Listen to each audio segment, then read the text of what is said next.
ভালো কাজের দোয়া করুন, ভালো কাজের দোয়া করুন। আমাদের মসজিদের যারা দায়িত্বশীল অনেক সময় তারা দোয়া করেন যে মসজিদের পরের কাজ যেগুলো বাকি আছে সেগুলো যদি সমাপ্ত করতে পারি, মসজিদের একটা মিনারা হবে, নান্দনিক মিনারা হবে, সেখানে মুয়াজ্জিনের আজান সুললিত কণ্ঠে দূর থেকে দূরান্তরে পৌঁছে যাবে। মানুষ আজানের মর্মে দলে দলে উদ্দীলিত হয়ে মসজিদে আসবে, খোদার কুদরতি পায়ে সিজদা করবে। এই স্বপ্ন যারা দেখেন আল্লাহ তাদেরকে দীর্ঘজীবী করুন। যারা মসজিদ উন্নয়নের স্বপ্ন দেখেন, যারা মসজিদের পরবর্তী তলাগুলোকে বাস্তবায়ন করার স্বপ্ন দেখেন, যারা মসজিদের সুউচ্চ নান্দনিক মিনারা নির্মাণ করার স্বপ্ন দেখেন, আল্লাহ তাদের হায়াতে সুস্বাস্থ্যে ভরপুর বরকত দান করুন, আল্লাহুম্মা আমিন। ভালো কাজের জন্য বেঁচে থাকার দোয়া করা চাই, মন্দ কাজের জন্য নয়। দুনিয়ার কাজ, দুনিয়ার উদ্দেশ্য হাসিল হওয়ার জন্য দোয়া করে কোনো লাভ নাই যদি আখেরাতে ধরা খেতে হয়। তাহলে দোয়া করতে হবে। সামনে রমজান একেবারেই কাছে, আপনাকে আমাকে হাতছানি দিয়ে ডাকছে, আল্লাহুম্মা বারিক লানা ফি রজব ওয়া শাবান ওয়া বাল্লিগনা রমাদান। এই দোয়া আমরা খুব বেশি বেশি করব ইনশাআল্লাহ। বাস্তবতা এটাই, যতক্ষণ পর্যন্ত না আপনার আমার সামনে মালাকুল মাউত না আসছে ততক্ষণ পর্যন্ত আমি হাজার ওয়াজ করে আপনাকে সংশোধন করতে পারবো না, বরং এই ওয়াজ আমার চেয়ে আপনি আরো বেশি জানেন। কথা বলেন, মরতে হবে যে এই ওয়াজ আপনারা জানেন না? জান্নাত আছে, জাহান্নাম আছে, এই ওয়াজ জানেন না আপনারা? কিন্তু যতক্ষণ না মালাকুল মাউত সামনে না আসছে ততক্ষণ পর্যন্ত আল্লাহর কুদরতি পায়ে সিজদা করার জন্য আমার মন তৈরি হয় না, ততক্ষণ পর্যন্ত আমি পরিশোধিত হই না, সংশোধন হই না। আজান তো কতবারই হয়, বছরের পর বছর, যুগের পর যুগ, কিয়ামত পর্যন্ত তো আজান হবে। কয়জন নিজেকে পরিবর্তন করে মৃত্যুর ভয়ে, আখেরাতের ভয়ে, জাহান্নামের ভয়ে, জান্নাত প্রাপ্তির আশায়, খোদার রেজামন্দির আশায় কয়জন নিজেকে পরিবর্তন করে আজান হওয়ার পরে মসজিদে নতুন করে ছুটে এসেছি। যদি কেউ আসতে পারি তবে আপনার আমার জীবন সফল, আপনার আমার জীবন সার্থক। তা না হইলে এই ওয়াজ আপনারা ভালো জানেন। গতকালকেও কারোর সাথে বিচরণ করেছেন, স্মৃতিচারণ করেছেন, আজকে শুনেন আরে কালকে না ওর সাথে কথা বললাম। আছে না? না এমন আছে। আমার আগের মসজিদের একটি উদাহরণ দিয়ে বলছি, গত 2 দিন আগের কথা। আমার মসজিদের মুসল্লি এবং এলাকার মুরব্বী ছিলেন। সকালে ফজরের নামাজ পড়ে গেছে বাসায়। ফজরের নামাজ পড়ে যাওয়ার পরে নাস্তা করলো, বুকে চিনচিন ব্যথা উঠলো। নাস্তা করার পরে মোবাইলে ওয়াজ ছাড়লো, ঘুমানোর চেষ্টা করলো। ঘরওয়ালিকে বলল জোহরের আজানের সময় আমাকে ডেকে দিও। সেই জোহরের আজানের সময় তাকে ডাকা হলো বটেই, কিন্তু জোহরের আজান তিনি আর শুনতে পারেন নাই। সুন্দর মৃত্যু।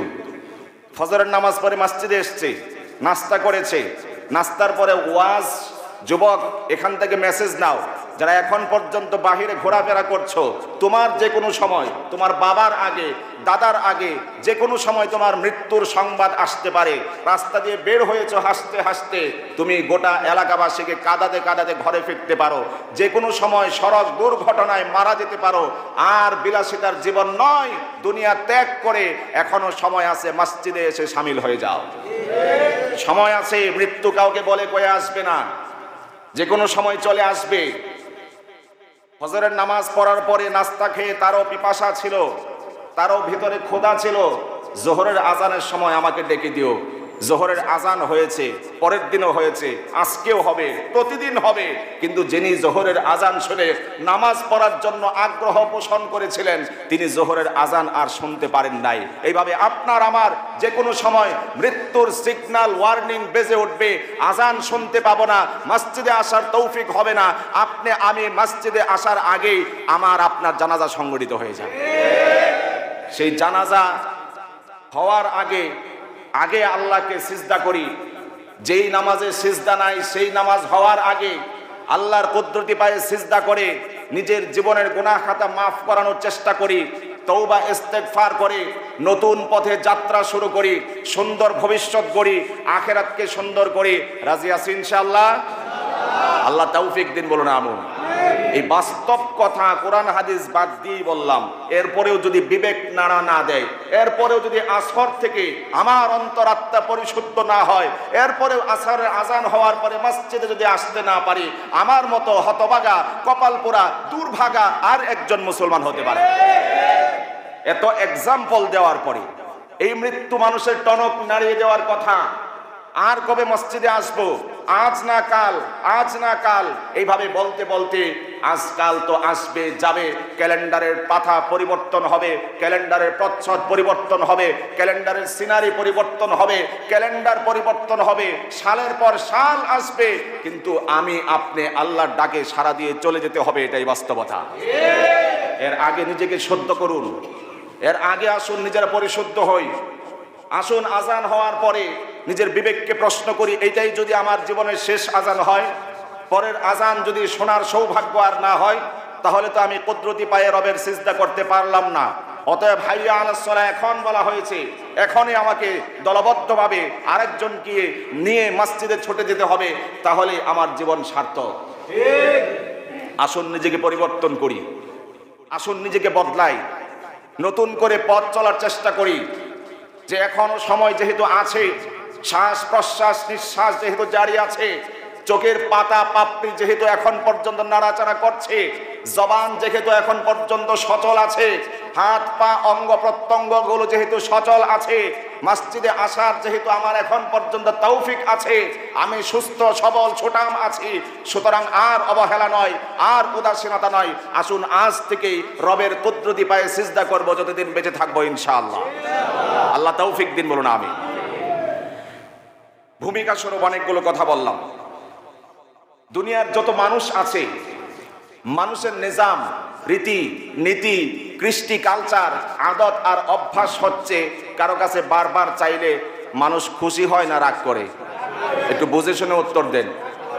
একটা মানুষের কাছে একবার আপনি কোনো কিছু ঋণ নিয়েছেন উদাহরণস্বরূপ, দ্বিতীয়বার নিয়েছেন, বারবার নিচ্ছেন, অথবা অন্য কিছু আদান প্রদান লেনদেন করছেন, এইভাবে যদি কন্টিনিউ এটা আদতে পরিণত হয়, অভ্যাসে পরিণত হয়, ওই মানুষটা কি আপনার প্রতি তুষ্ট সন্তুষ্ট থাকবে না বিরক্ত বোধ করবে? বিরক্ত বোধ করবে। কিন্তু সেই সত্তা, মহান সত্তা আল্লাহুস সামাদ, যিনি লাম ইয়ালিদ ওয়া লাম ইউলাদ, যিনি ওয়া লাম ইয়াকুল লাহু কুফুয়ান আহাদ, যিনি সেই আল্লাহ রাব্বুল আলামিনের কাছে যত চান আল্লাহ খুশি হয়ে যান। সুবহানাল্লাহ। আর না চাইলে আল্লাহ নারাজ হন। মাল্লাম ইয়াসআলিল্লাহ ইয়াগদাব আলাইহি। রাসূল বলছেন, ইদা সাআলতা ফাসআলিল্লাহ, হাজত দেখা দেয়, প্রয়োজন দেখা দেয়, চাও সেই রবের কাছে। রাসূল বলছেন, মাল্লাম ইয়াসআলিল্লাহ, যদি সেই রবের কাছে তোমরা না চাও, ইয়াগদাব আলাইহি, আল্লাহ সেই মহান রব, সেই মহান সত্তা নারাজ হয়ে যান, রাগ করেন, রাগান্বিত হন রবের কাছে না চাইলে। আল্লাহু আকবার। কবি বলেছেন, হর ঘড়ি দেনে কো ও তৈয়ার হ্যাঁ, হর ঘড়ি দেনে কো ও তৈয়ার হ্যাঁ, जो ना मांगे उससे वो बेजार है। আল্লাহু আকবার। কবি বলছেন, তিনি এমন এক সত্তা, এমন একজন বিচারক, এমন একজন আহকামুল হাকিমিন, এমন এক রব, তিনি যদি কোনো ব্যক্তি তার কাছে চায়, সদা সর্বদা আল্লাহ রব্বুল আলামিন তাকে দেওয়ার জন্য প্রস্তুত থাকে। সবাইকে দেওয়ার জন্য তিনি প্রস্তুত রয়েছেন। যে তার কাছে চায় না, যে তার কাছে দোয়া করে না, যে তার কাছে প্রার্থনা করে না, কামনা করে না, ফরিয়াদ করে না, সেই ব্যক্তির প্রতি আল্লাহ রব্বুল আলামিন নারাজ হয়ে যান। সুবহানাল্লাহ বলেন। সুতরাং চাইতে হবে কার কাছে? জোরে বলতে হবে, কার কাছে চাইতে হবে? ইদা সাআলতা ফাসআলিল্লাহ, চাইতে হবে তার কাছে, যিনি দেওয়ার জন্য অপেক্ষায় অপেক্ষমান থাকেন, অধীর আগ্রহ নিয়ে থাকেন। বান্দা শত গুনাহ করেছে, পাহাড় সমগুনাহ করেছে, আসমান সমগুনাহ করেছে, সমুদ্রের ফেনা সমপরিমাণ গুনাহ করেছে, তওবা করে চোখের পানিগুলো যখন অশ্রু বিসর্জন দেয়, চোখের ভিতর থেকে এক ফোঁটা পানি গড়িয়ে পড়ার আগে আল্লাহ তার জীবনে সব গুনাহ মাফ করে দেন। জোরে বলেন সুবহানাল্লাহ। সেই রব অপেক্ষায় থাকেন আপনাকে আমাকে ক্ষমা করার জন্য, আপনাকে আমাকে দেওয়ার জন্য তিনি তৈরি থাকেন। আর আপনি আমরা সারাক্ষণ নাফরমানিতে খোদার গোস্তাকি হয়, খোদার নাফরমানি হয়, খোদার নারাজি অর্জন হয়, এমন কাজে অনেক মানুষ মত্ত থাকে। কথা বলতে হবে ঠিক কিনা? অথচ সেই রব অপেক্ষায় থাকেন বান্দা কখন ফেরত আসে, বান্দা কখন রিটার্ন করে, বান্দা কখন আমার কাছে এসে ধরা দেয়। সময় থাকতে ধরা দাও। মৃত্যুর আগে জবান হয়তো বন্ধ হয়ে যেতে পারে, দিনের পর দিন বন্ধ হয়ে থাকবে, চোখ দিয়ে অশ্রুগুলো টপ টপ করে পড়বে, আত্মীয় স্বজন দেখবে, চিনবে অথবা চিনবে না, মানুষগুলো স্বজনগুলোর চেহারা মুখগুলো দেখে তাকাবে। যদি তার সম্পর্কে তোমার ধারণা থাকে, স্মৃতি যদি সুস্থ থাকে, তার দিকে তাকিয়ে নীরব কান্না ছাড়া আর কিছু থাকবে না। তখন জবান নাড়িয়ে তওবা করার সুযোগটাও দেওয়া হবে না, ইস্তেগফার করার সুযোগ দেওয়া হবে না। মৃত্যুর আগে তওবা ইস্তেগফার আল্লাহর কাছে এলাও না, গ্রহণযোগ্য না। যতক্ষণ সুস্থ আছি, এখনো যেহেতু আমার শ্বাস প্রশ্বাস নিঃশ্বাস চলে, যেহেতু আমার চোখের পাপড়ি এখন পর্যন্ত নড়ে, জবান এখন পর্যন্ত নাড়াচাড়া দিতে পারি, স্বাধীন ভূখণ্ডে স্বাধীনভাবে হৃদয় উজাড় করে আল্লাহকে ডাকতে পারি, সুতরাং সময় থাকতে পথ বদলাও মুসাফির, আসো এখনই আল্লাহর ডাকে সাড়া দিয়ে আল্লাহর প্রেমে মত্ত হয়ে আল্লাহর কুদরতি পায়ে সিজদায় লুটিয়ে পড়ি। কথা বলতে হবে ঠিক কিনা? এখনই পথ বদলানোর সময়, গন্তব্য নির্ধারণের সময়। এখন সময় চলে গেলে আর সময় ফেরত আসবে না। যে আসর চলে যাবে, এই আসর আসবে তো বটে, কিন্তু আপনি আমি হয়তো আসরের আগেই মারহুম হয়ে যাব। আপনি আমি হয়তো সেই তামান্না, জোহরের আজান হলে আমাকে ডাক দিও। জোহরের আজান কিন্তু চলমান, চলছে, চলবে, কিন্তু মৃত মারহুম তিনি আর জোহরের আজান শুনে যেতে পারেন নাই। এই বাস্তবতা সবার জীবনে হওয়া সম্ভব কিনা বলুন? জোরে বলতে হবে, সম্ভব কিনা? সুতরাং এই গন্তব্য এখন থেকে নির্ধারণ করার দরকার আছে না নাই? আমরা কি আরো অপেক্ষা করব না এখন থেকে আল্লাহকে সিজদা করার দরকার আছে? এখন থেকে আল্লাহকে সিজদা করার জন্য নতুন করে বদ্ধপরিকর হতে হবে, যাতে করে আমরা নিজেকে সংশোধন করতে পারি, নিজের গন্তব্য নির্ধারণ করতে পারি। যেই পথে এতদিন পর্যন্ত হেঁটেছি, যেই মতে এতদিন পর্যন্ত ছিলাম, সেই অসৎ পথ পরিহার করে একমাত্র যেই পথে, যেই মতের উপরে চলতে হবে, সেই সত্তার নাম কি? আল্লাহ রাব্বুল আলামিনের দেখিয়ে দেওয়া পথ, রাসূল সাল্লাল্লাহু আলাইহি ওয়াসাল্লামের তরিকা অনুযায়ী জীবনকে পরিচালনা করতে হবে। চাইতে হবে কার কাছে? যেন দোয়া করতে হবে কার কাছে? যে কোনো বিষয়ে আল্লাহর কাছে দোয়া করতে হবে। অনেক সময় সন্তান অবাধ্য হয়, আমরা কবিরাজি হুজুর খুঁজি, জানফুক দেয় হুজুর খুঁজি, তাবিজ দেয় হুজুর, সন্তানরা কথা শুনে না, এক গাঁটটি তাবিজ দিয়ে দেন না যাতে সন্তান কথা শুনে। এই সন্তান যে কথা আপনার শুনবে, সন্তানের যখন প্রাপ্তির বয়স ছিল, সেই সন্তানের জন্য কি করেছেন আপনি? সেই সন্তানের জন্য কি করেছেন? যেই কাজ করলে সন্তান অটোমেটিকলি কথা শুনতো, সেই সন্তানের প্রাপ্তি পাওনা কি আপনি শুরুতেই পূরণ করতে পেরেছেন? যদি না পারেন, এই সন্তান আপনার কথা শুনবে না। ইমাম দিয়ে যদি শরবত বানিয়ে গুলিয়ে তারপরে ঢুক দিয়ে খাওয়ায়া দেন, গিলাইয়া দেন, তারপরেও সন্তান কথা শুনবে না। সুতরাং সন্তানকে বাধ্য করার জন্য দোয়া করতে হবে কার কাছে? ইমাম সাহেব দিয়ে না, বাবা মার জন্য। বাবা মা দোয়া করবে, বাবা মা দোয়া করবে সন্তানের জন্য। ইমাম সাহেব তো একটু সুর দিয়ে ইনিয়ে বিনিয়ে আপনার সন্তানের জন্য দায় সারা দোয়া করবে। এগুলো বললে সমস্যা আছে নাকি? কারো হক নষ্ট হবে? হক নষ্ট হলে তো আমার হক নষ্ট হবে, আমার হক নষ্ট হবে। কিন্তু না, সেই দিন আর নাই, সেই দিন এখন পরিবর্তন হয়েছে। ধান্দামের দিন এখন পরিবর্তন হয়েছে। যেটা হক, যেটা রাইট, সেটা আমাকে বলতেই হবে, কাউকে বাধা দেওয়ার শক্তি নাই।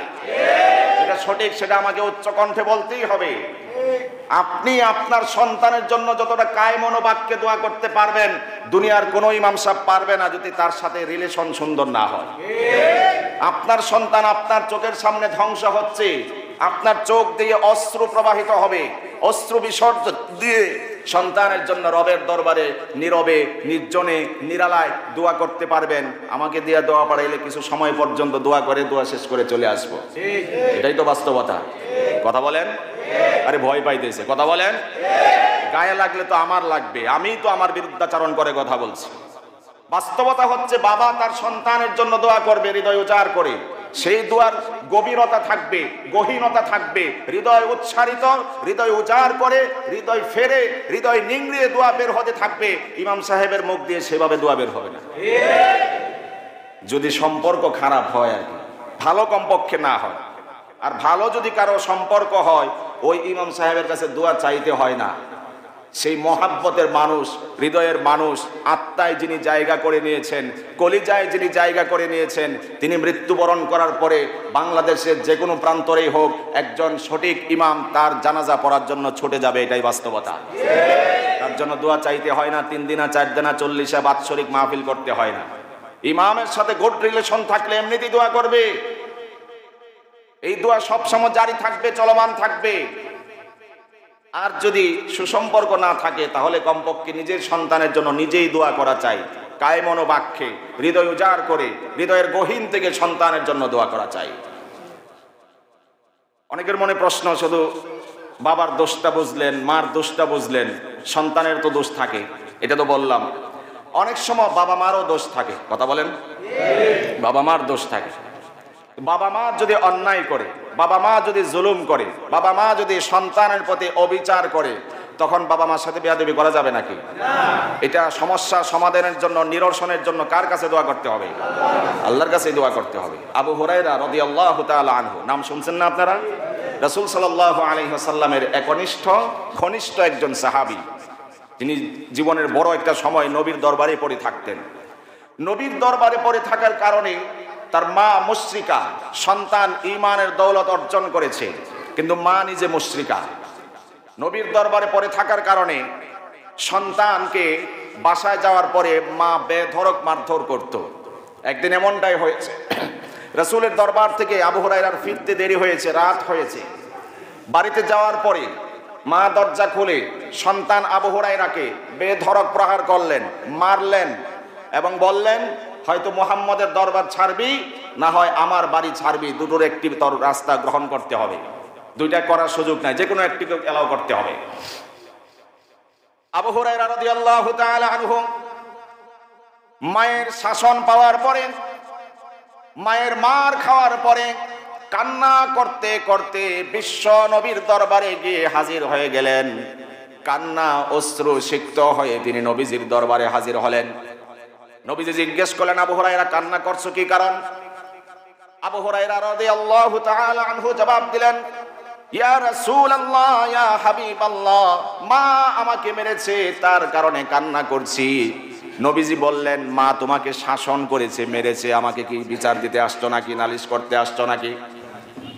হুজুর সাল্লাল্লাহু আলাইহি ওয়াসাল্লামের এই প্রশ্নের সম্মুখীন হয়ে আবু হুরায়রা রাদিয়াল্লাহু তাআলা আনহু জবাব দিলেন, ইয়া রাসূলুল্লাহ, ইয়া হাবিবাল্লাহ, না না, মা আমাকে প্রহার করেছে, মেরেছে, বিচার দেওয়ার জন্য আসি নাই, নালিশ করার জন্য আসি নাই। কি কারণে এসেছো বলো? ইয়া রাসূলুল্লাহ, ইয়া হাবিবাল্লাহ, এসেছি আপনার দোয়া নেওয়ার জন্য। আপনি আমার মায়ের জন্য দোয়া করুন, আমার মা যেন মুশরিকা থেকে মুমিনা হয়ে যায়। আল্লাহ রাব্বুল আলামিনের রাসূল সাল্লাল্লাহু আলাইহি ওয়াসাল্লাম দোয়া করলেন, আল্লাহুম্মা হাদি উম্মা আবি হুরায়রা, ও আল্লাহ মেহেরবানি করে আবু হুরায়রা রাদিয়াল্লাহু তাআলা আনহুর মাকে তুমি ঈমানের দৌলত দান করো।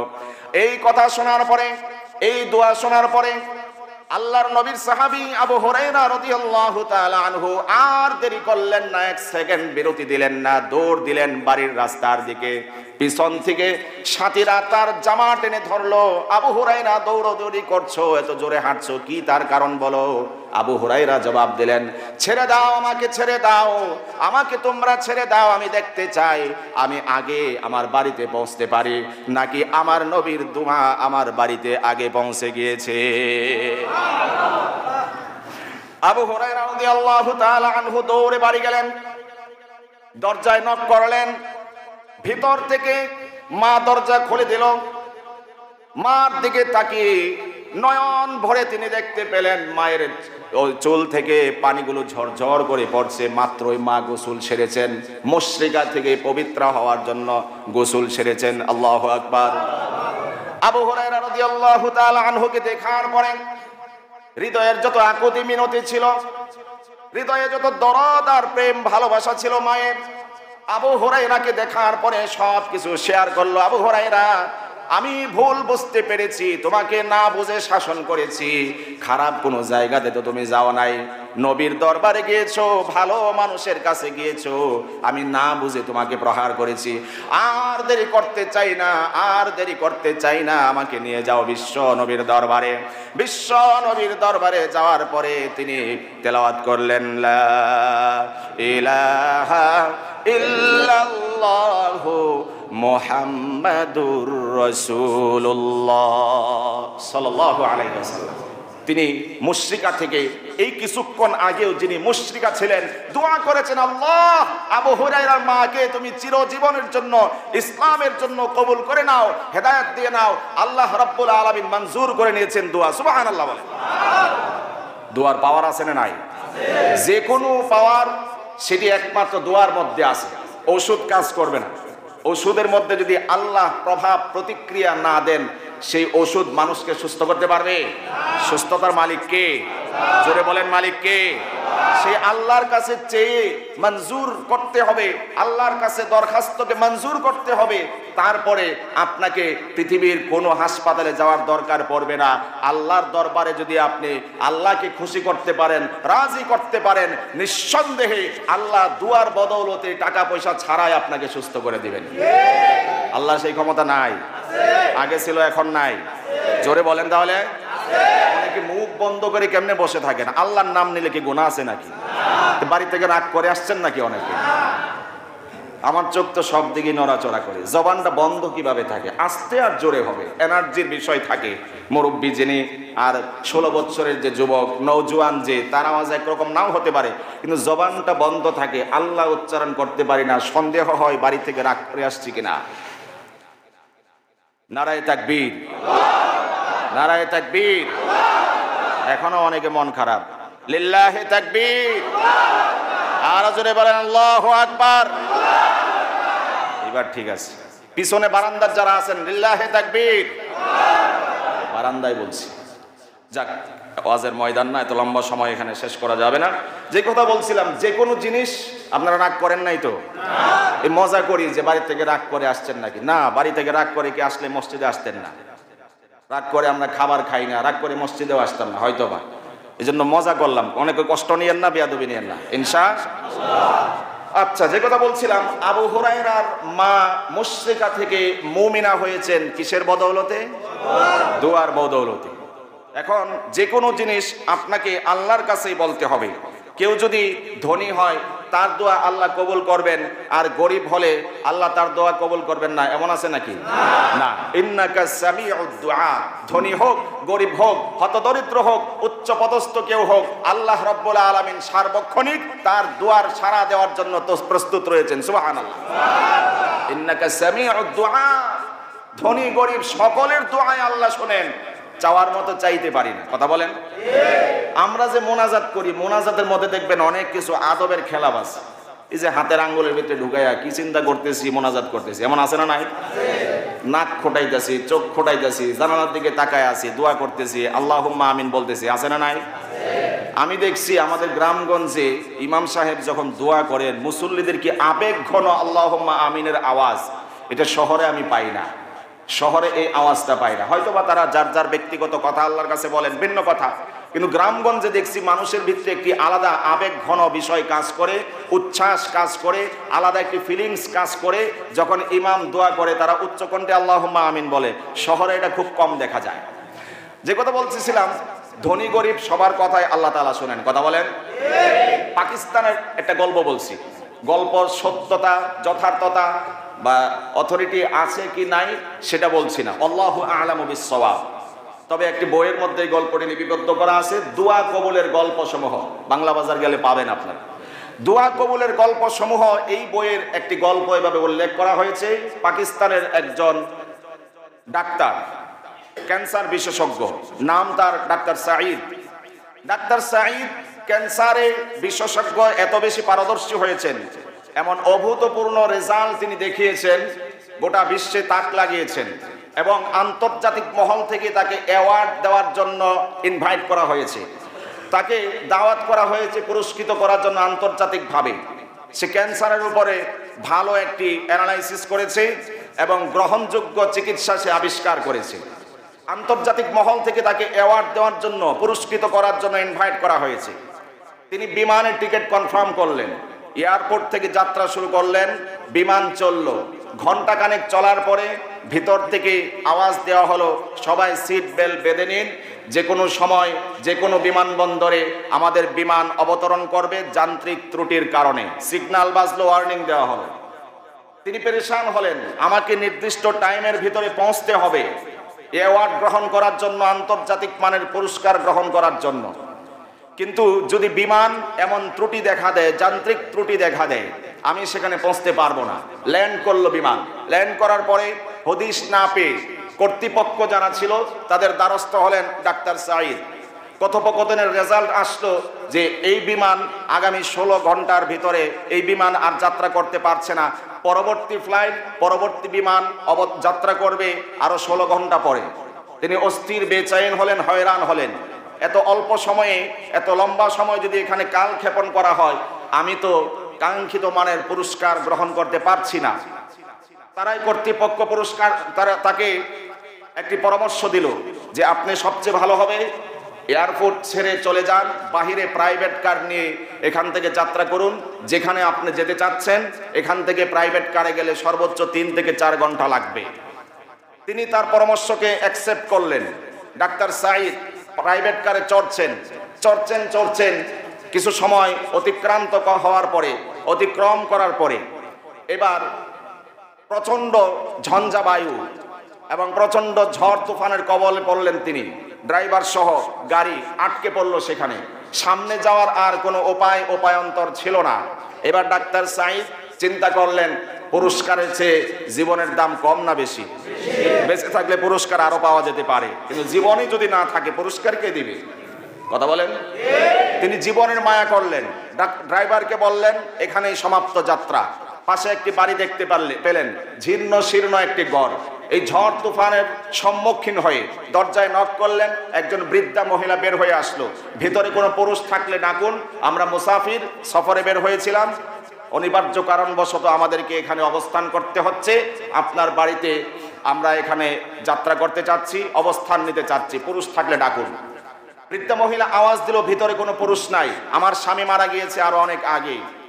আমার ছেলে এবং তার বউ গত কয়েক বছর আগে সড়ক দুর্ঘটনায় ইন্তেকাল করেছে। একটি নাতি মাত্র আমার আছে। এই নাতিটা আর আমি এই দুজন এই বাড়িতে বসবাস করি। আপনারা চাইলে এখানেই থাকতে পারেন, কোনো সমস্যা নাই। অনুমতি পেল তারা। অনুমতি পাওয়ার পরে ডাক্তার সাঈদ তাদেরকে, ড্রাইভার সহ উভয়কে তারা আপ্যায়নের ব্যবস্থা করলো। বৃদ্ধা মহিলা আপ্যায়নের ব্যবস্থাকালে তাদেরকে সামনে খাবার পরিবেশন করে বৃদ্ধা মহিলা জায়নামাজে চলে গেল নামাজ পড়ার জন্য। নামাজে মত্ত আছেন, রত আছেন।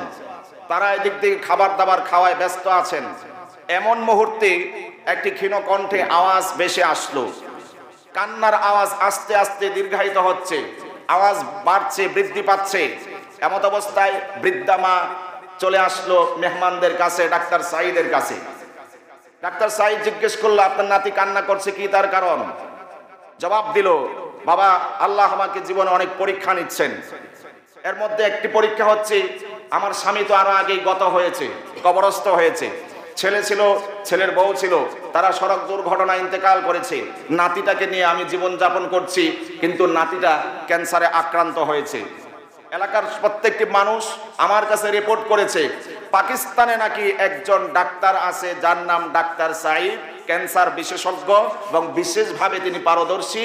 কিন্তু আমার তো এত সহায় সম্বল নাই, আমি তো তার নাম ঠিকানা জানি না। শুধু জানি পাকিস্তানে বসবাস করে ডাক্তার সাঈদ, আমি তার নাম ঠিকানা জানি না, পরিচয় জানি না, কোথায় বসে জানি না, চেম্বার কোথায় তাও জানি না। কিন্তু আমি আল্লাহর দরবারে নিয়মিত দোয়া করে যাচ্ছি অশ্রু সিক্ত হয়ে, আল্লাহ, আমি আমার নাতি নিয়ে প্রত্যেকটা দিন, প্রত্যেকটা রাত কষ্টে জর্জরিত হয়ে দিনাতিপাত করছি। আমি শুনেছি, এলাকার মানুষ বলেছে পাকিস্তানে নাকি একজন ডাক্তার সাঈদ আছে, ওই পর্যন্ত আমাকে যাওয়ার ব্যবস্থা করে দিন। এইভাবে কন্টিনিউ রেগুলার আমি তো আল্লাহর দরবারে ফরিয়াদ করেই চলছি, কিন্তু তার নাম ঠিকানা তো আমি জানি না।